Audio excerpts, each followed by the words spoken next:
কেমন আছো তোমরা সবাই? আশা করি তোমরা সবাই খুব ভালো আছো, সুস্থ আছো। আমরাও খুব ভালো আছি। তো চলে আসলাম আজকে ডেইলি ভ্লগ নিয়ে। ভ্লগটা এন্ড পর্যন্ত দেখো, আশা করি তোমাদের খুব ভালো লাগবে। এখন ছেলেকে খাওয়াচ্ছি, বাবান সরে যা। তো ওকে এখন খাওয়াচ্ছি হচ্ছে চিলা।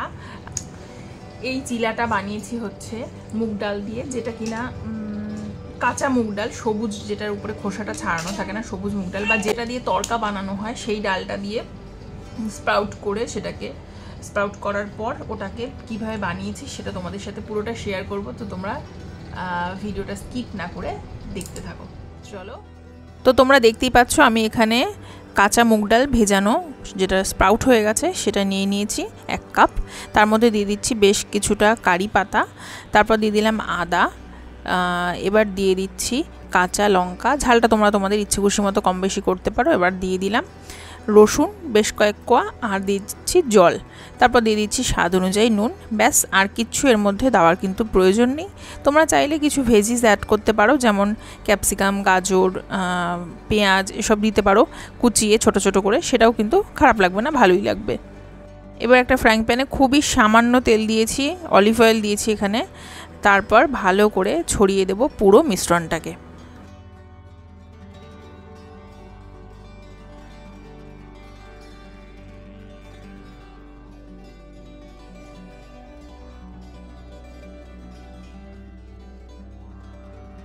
এবার এক একটা পাশ মোটামুটি 3-4 মিনিট করে লো টু মিডিয়াম হিটে রেখে রান্না করব। যেমন এক পাশ করে নিলাম, এবার এটাকে উল্টে দিয়ে ওই পাশটাও ঠিক একইভাবে 3-4 মিনিট মতো লো টু মিডিয়াম হিটে রেখে রান্না করব। তারপর ফ্লেমটাকে হাই করে দিয়ে রান্না করতে হবে, যতক্ষণ না উপরটা একটা সুন্দর ভাজা কালার চলে আসে ততক্ষণ পর্যন্ত। দেখতে পাচ্ছ দুপাশ কিন্তু সুন্দর ভাজা হয়ে গেছে, নামিয়ে নিয়েছি। আমার ছেলেও খুব ভালো খায়, আমিও খুব ভালো খাই, আর স্বাস্থ্যের পক্ষে ভীষণই ভালো এই রেসিপিটা। ছাদে জামা কাপড় মেলতে গিয়ে দেখলাম খুব সুন্দর একটা গোলাপ ফুটেছে, রঙটা এত মিষ্টি, তাই ভাবলাম তোমাদেরকেও একটু দেখাই। সত্যি কথা বলতে আমার না ফুল গাছ থেকে ছিঁড়তে একদম ভালো লাগে না, ফুল আমার কাছে যেন গাছেই ভালো লাগে। দেখো শুকিয়ে গেছে, তবুও গাছেই আছে। দুপুরে খাওয়া দাওয়া করলাম, আজকে সবই নিরামিষ, তার কারণ তোমাদের বলা হয়নি, আজকে বাড়িতে পুজো আছে। তো সন্ধেবেলা পুজো হবে, বা বিকেলবেলা বলতে পারো, সত্যনারায়ণ ঠাকুরের পুজো হবে আর বড় ঠাকুরের পুজো হবে। তো চলো তোমাদের সাথে পুরো পুজোর দৃশ্যগুলো শেয়ার করি। আজকে বেশি একটা ভয়েস ওভার দেওয়ার নেই, পুরোটাই নর্মাল ফোন থেকে যা রেকর্ড হয়েছে সেটাই আমি ম্যাক্সিমামটা রেখেছি আজকের ভ্লগটায়। তো বাড়ির পুজোটা সবটাই তোমাদের সাথে কম বেশি শেয়ার করছি, সেটা তোমরা দেখতে থাকো ভিডিওটা একদম শেষ পর্যন্ত, একটুও স্কিপ না করে।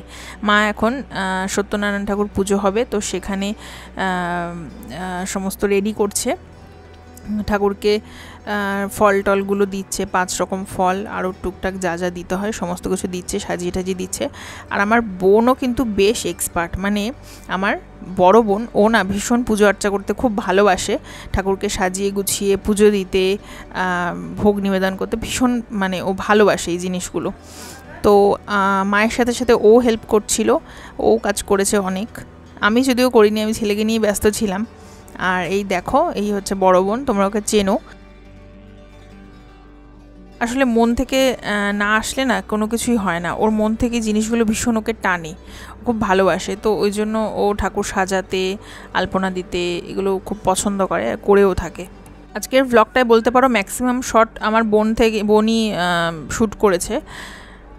তো ওর কাছ থেকে আমি ম্যাক্সিমাম শট নিয়ে তারপর আমি ভ্লগটা কমপ্লিট করেছি, কেননা অনেক কিছু শট আমি নিতে পারিনি, আমি সেই জায়গায় অ্যাটেন্ড ছিলাম না, ছেলেকে হয় খাওয়াচ্ছিলাম, নাহলে ঘুম পাড়াচ্ছিলাম, টুকটাক কাজে ব্যস্তই ছিলাম। তো ওই জন্য কিছু কিছু শট ও নিয়েছে, কিছু কিছু শট ম্যাক্সিমামটা আমি নিয়েছি, আর ওর কাছ থেকে কিছু কিছু শট আমি নিয়ে যে জায়গাগুলো ইনকমপ্লিট ছিল সেইগুলোকে দিয়ে ভ্লগটাকে কমপ্লিট করেছি। পুজো শুরু হয়ে গেছে, ঠাকুরমশাই কিন্তু এসেও গেছে।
তো একদিকে নারায়ণ ঠাকুরের পুজো হচ্ছে ঘরে, আর বাইরে বড় ঠাকুরের পুজো হবে। আর বড় ঠাকুরের পুজোর জন্য যে জোগাড়জান্তি করা লাগে সেগুলো মা কাকিরা করছিল। ওদিকে পুজো এখনও শেষ হয়নি, পুজো চলছে।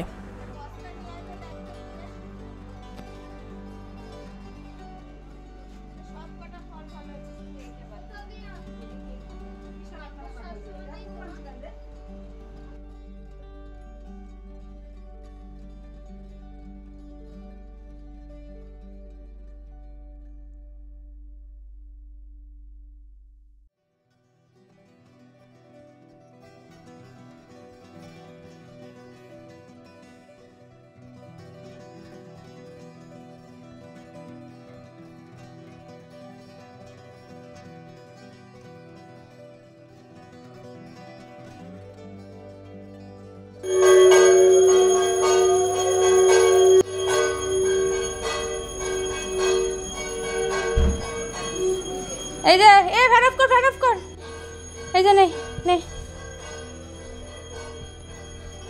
ওকে দে, এদিকে আসো বা, মুখটা দেখ কেমন করে।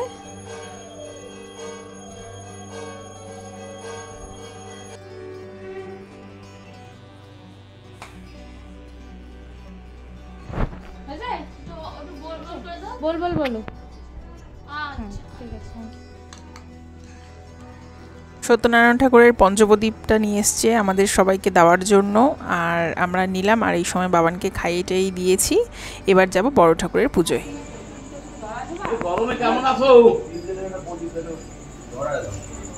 এ বাবান,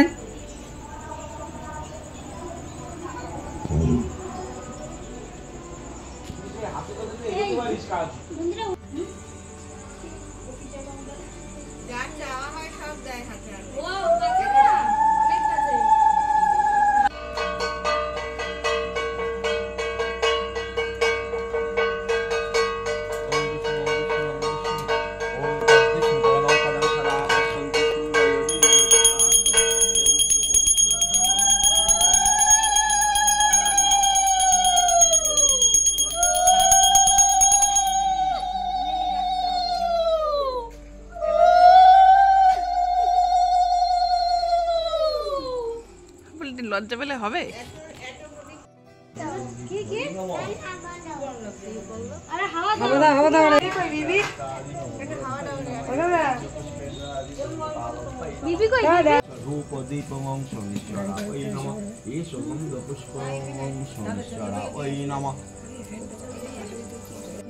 মৈনাক মালাকার দেব দাসস্য সর্বাধিক কামনার্থায় সর্বমনস্কামনা পুনার্থায় আয় সর্বগ্রহ দোষ প্রথমনার্থায় বধূ চূর্ণ দুগ্ধরম আদিতি শনিশ্বরা ওই নমঃ এবং দপুষ্কে দুগ্ধরম আদিতি নিতায় ওম আমি লিখলাম নমঃ।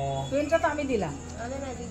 দিদির কোলে জানো ওখানে কি হচ্ছে না কে লিখেছে? কে লেখাপড়া করেছে? এবার হাতে করে দিয়ে দেবো তাহলে। গুছিয়ে রাখো, লেখাপড়া যখন করতে শেষ হয়ে গেছে পেন দিয়ে দাগাইতে।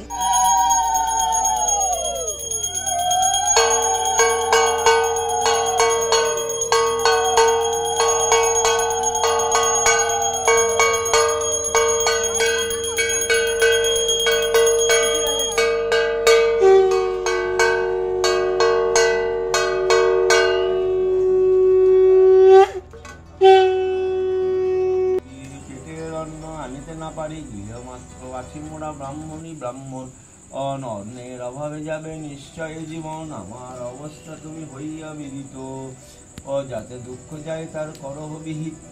দণ্ডবধ পরিপদে নরপতি কয়, আমার বচন শুনো দ্বিজ মহাশয়। মম পথারে যথাসাধ্য বিদ্যা শিক্ষা দিলাম তোমারে, আর বেশি বিদ্যা মোর নাই নিশ্চয়। এখন করহ অন্য শিক্ষক আশ্রয়, তুমি শুনিবে নিশ্চয়ই এ শিশু নাহে মনুষ্য কখন।